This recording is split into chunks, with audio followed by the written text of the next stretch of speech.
Hi everyone. Today this video tutorial will be about a brief summary on a play An Inspector Calls written by J.B. Priestley, presented by Vijay M. Department of English, Government First Grade College, Koppa. The play is the play is divided into three acts. We will go act by act. In Act 1, the play is set in April 1912 in the Brumley Midlands of United Kingdom. The Burling family and the Gerald Croft family are celebrating Sheila Burling's engagement to Gerald Croft with a dinner. Mr. Arthur Burling, Sheila's father, is particularly pleased since the marriage means closer link with the Crofts Family Limited, which is run by Gerald's father, who was a rival manufacturing company.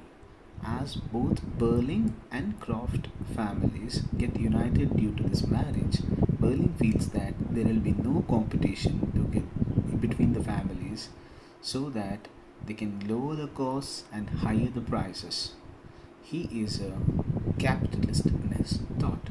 This character is revealed at the very beginning of this play, that is Arthur Burling. Arthur Burling has two children called Eric Burling and Sheila Burling. They are all having a party and they are all having a wine when the women in the room, that is Sheila Burling and her mother Sybil Burling, leave the room.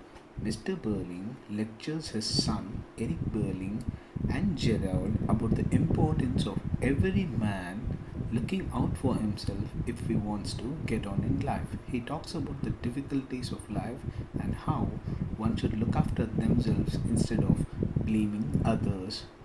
This represents the capitalist mentality of the character Arthur Burling.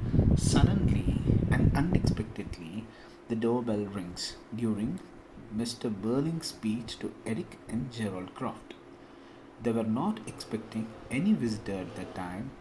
The parlor maid, the Edna, announces that an inspector has arrived at the doorstep. The inspector introduces himself as Inspector Gould and says that he is investigating the death of a young woman who committed suicide and her name is Eva Smith. At the starting, only Mr. Burling is shown the photograph of Eva, though Mr. Burling, that is Arthur Burling, denies it initially to recognize the woman in the photo. He remembers her firing in 1910 for organizing a strike for the overpay of workers. Burling feels justified for his actions as he feels that he doesn't need any worker who would be rebellious and cause loss to his manufacturing company.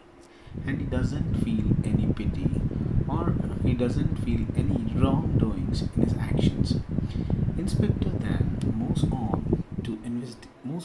moves the investigation further over to Sheila.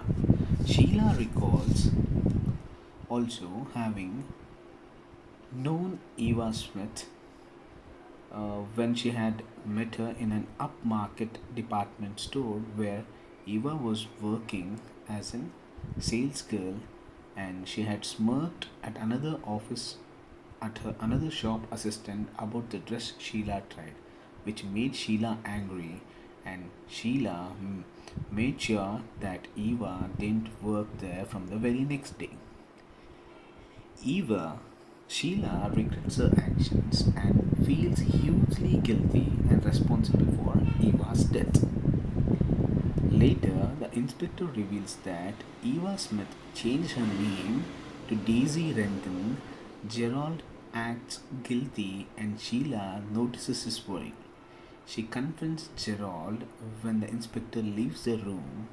Gerald reveals to Sheila he had an affair with Daisy Renton. At this crucial point, where the girl who is getting engaged to Gerald Croft knows that the man whom she is about to get married was having an affair with another woman. That too, these three, Gerald, Eva Smith, and Sheila Burling are connected. Unknowingly, the three get connected. At this crucial point, the act shifts from Act 1, the play shifts from Act 1 to Act 2. Gerald explains to the inspector that he had an affair with Eva, but he hasn't seen her since he ended their relationship back in autumn of 1911. Sheila, knowing this, heartbroken, she gives her engagement ring back to Gerald and calls off the marriage. The inspector now turns his attention to wife of Arthur Burling, Mrs. Sybil Burling. She initially denies knowing anything about Daisy Renton. She also confesses that she also had contact with Eva, but Eva gave herself a different name to Mrs. Burling. Eva had approached a charity chaired by Mrs. Burling to ask for help.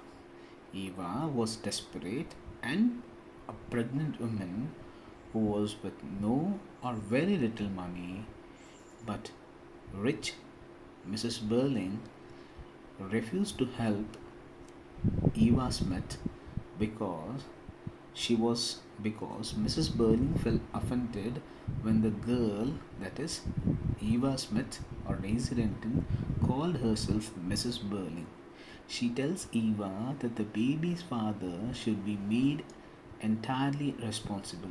She also tells the Inspector Gould that the father should be held entirely responsible and should be an example of, without knowing who the father of the infant, who of the child that is about to be born.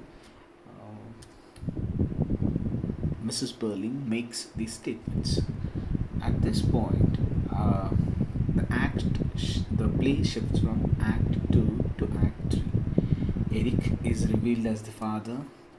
We also come to know that he stole money from Mr. Burling's office to provide money to Eva after Eva having affair with Gerald Croft. She has an affair with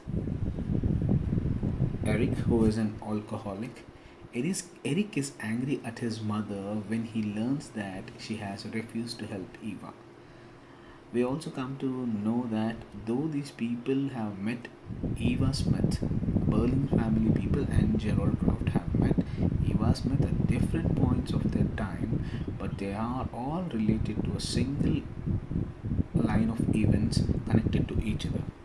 The inspector tells them that they are all partly to be blamed for Eva's death and warns them of the consequences of people not being responsible for each other. At the very beginning,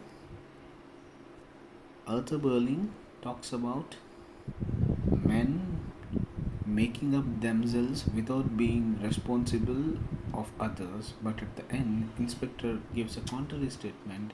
If men will not learn that lesson when they'll be taught it in fire and blood and anguish.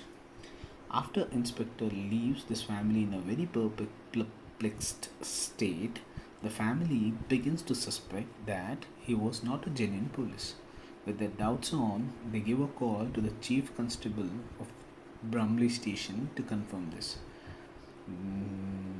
Their doubts are cleared. They come to know that there is nobody or no one with a name called Mr. Gould. Next, to make their confirmation more stronger, they give the phone call to infirmary to be informed to inquire about any suicide case that has been brought in recently, but they also come to know that no such case has been brought there recently. Mr. and Mrs. Burling congratulate themselves that it was all a hoax, that it was all a fake news, and they continue as they were continuing before, like nothing had happened, Though things that had happened, though the things that they had done with Eva Smith or Daisy Renton is real, they try to avoid the truth or the reality and mask it and try to continue the celebration of Sheila's engagement, but they really don't know that Sheila has called off the engagement by giving back the ring when she knows about Eric's, knows about Gerald Croft and Eva's affair. The phone rings. Berlin announces to the family that the girl has just died on her way to the infirmary. A police inspector is coming to question him. At the very end, last sentence of the play, the sudden phone call reveals to them that what they were celebrating and what they thought hoax, though it was not real, but it is about to become real, and they fear for the fact of to face the reality. And this is a struggle between this play, though it is a suspense, a thriller play. It is also, it has an undercurrent theme lying about a tussle between the rich class and the upper class, the capitalist and the labor ones who are working for them. And it raises many other serious questions too. We'll look up those things in next tutorial. Thank you. Adios amigos.